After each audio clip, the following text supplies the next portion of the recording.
bohong. Aku hanya memikirkan satu peraturan penting. Kenapa kau lakukan hari ini kalau kau bisa melakukannya besok? Few moments later.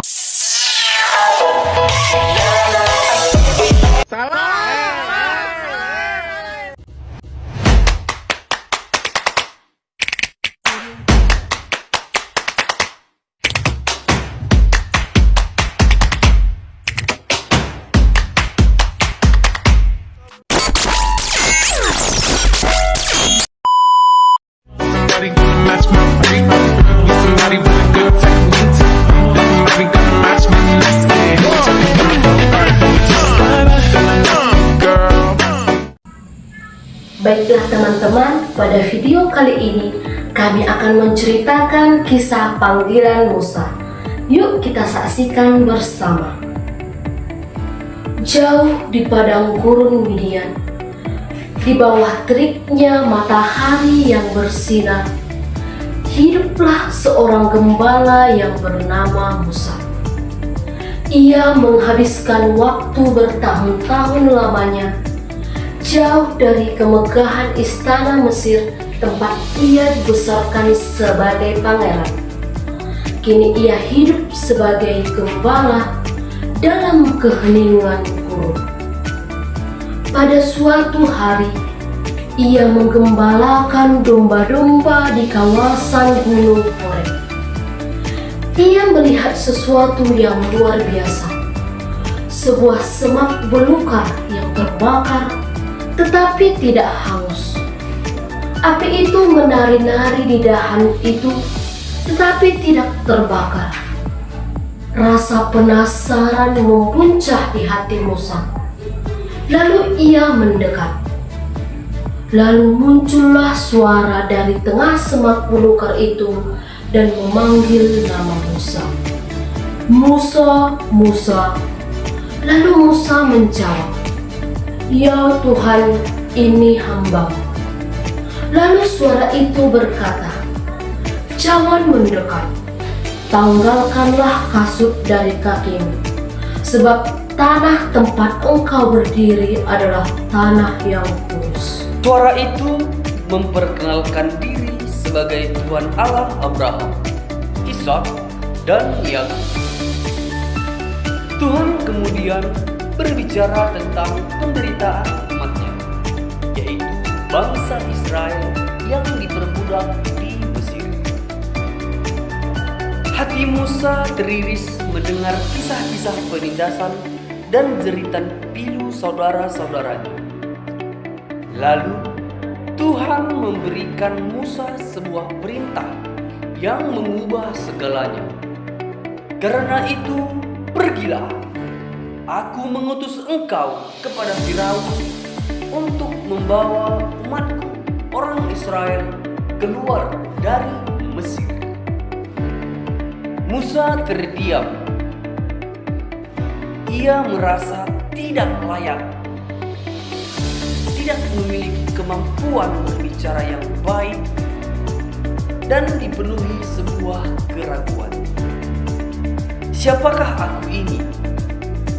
Sehingga aku yang akan pergi kepada Firaun dan membawa orang Israel keluar dari Mesir, tanyanya.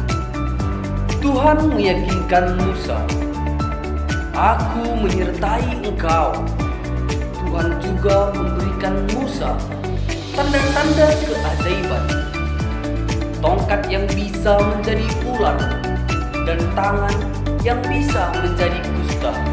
Sebagai bukti kuasanya, dengan berat hati, namun dengan keyakinan yang perlahan tumbuh, Musa menerima panggilan itu. Ia berpamitan kepada mertuanya, Yitro, dan bersama saudaranya Harun, memulai perjalanan pulang ke Mesir. Setibanya Musa dan Harun di Mesir, berdirilah mereka menghadap Firaun yang tampak begitu angkuh, menyampaikan tuntutan Allah kepada mereka untuk membiarkan umatnya pergi. Namun Firaun menolak dengan keras, malahan semakin menindas bangsa Israel. Maka atas perintah Tuhan, Musa melepaskan tulah demi tulah atas bangsa Mesir. Air menjadi darah kata-kata menyerbu, nyamuk, lalat pikat, penyakit sampar, bara, hujan es, belalang, kegelapan, hingga tulah yang terakhir yang paling menyeramkan ialah kematian anak sulung. Setiap pula membawa Mesir pada kehancuran, namun Firaun tetap berkeras hati. Hanya setelah pula terakhir, ketika ratapan terdengar di seluruh Mesir, Firaun akhirnya menyerah dan mengizinkan bangsa Israel pergi. Ribuan bangsa Israel dan Musa sebagai pemimpin mereka melalui Exodus. Perjalanan bangsa Israel untuk keluar dari tanah Mesir tidak mudah.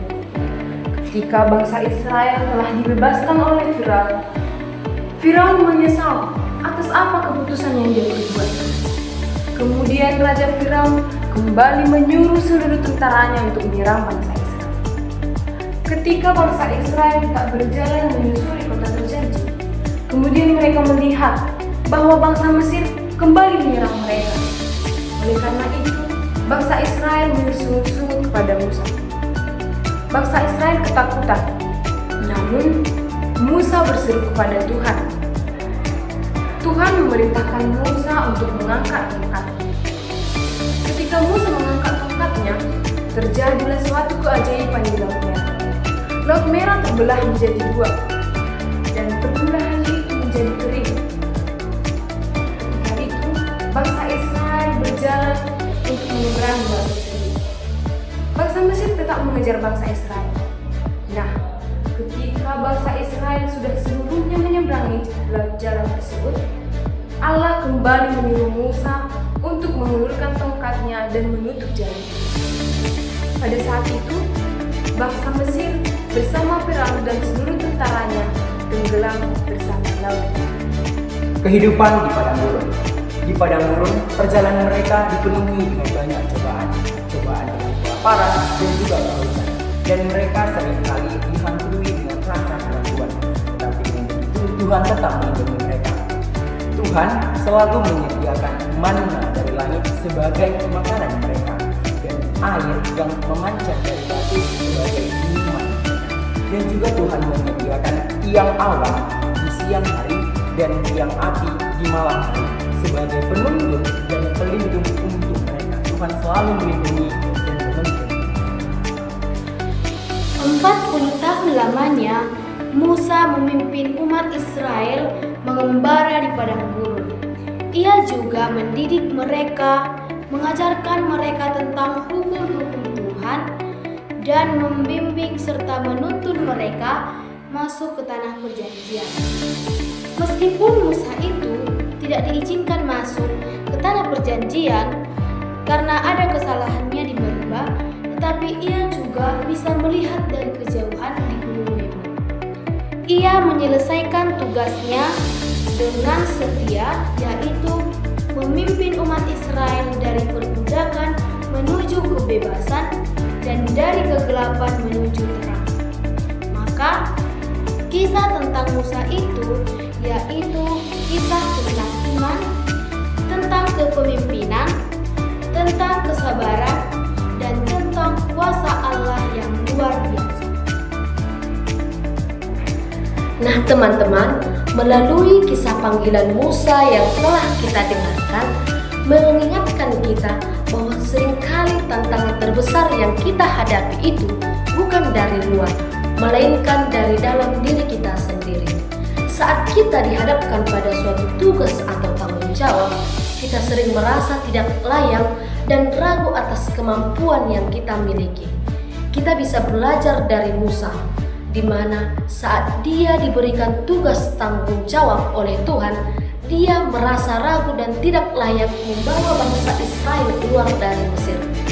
Namun, ia menyerahkan seluruhnya kepada Tuhan dan membiarkan Tuhan bekerja dalam dirinya. Nah, teman-teman, kita juga diajak menyerahkan diri kita kepada Tuhan dan membiarkan Tuhan bekerja dalam diri kita, sehingga apapun tugas dan tanggung jawab yang kita kerjakan bisa kita lakukan dengan hati yang lepas bebas. Teman-teman, demikianlah kisah panggilan Musa yang bisa kami ceritakan. Semoga menjadi inspirasi bagi kita dan semoga bermanfaat. Terima kasih, bye-bye.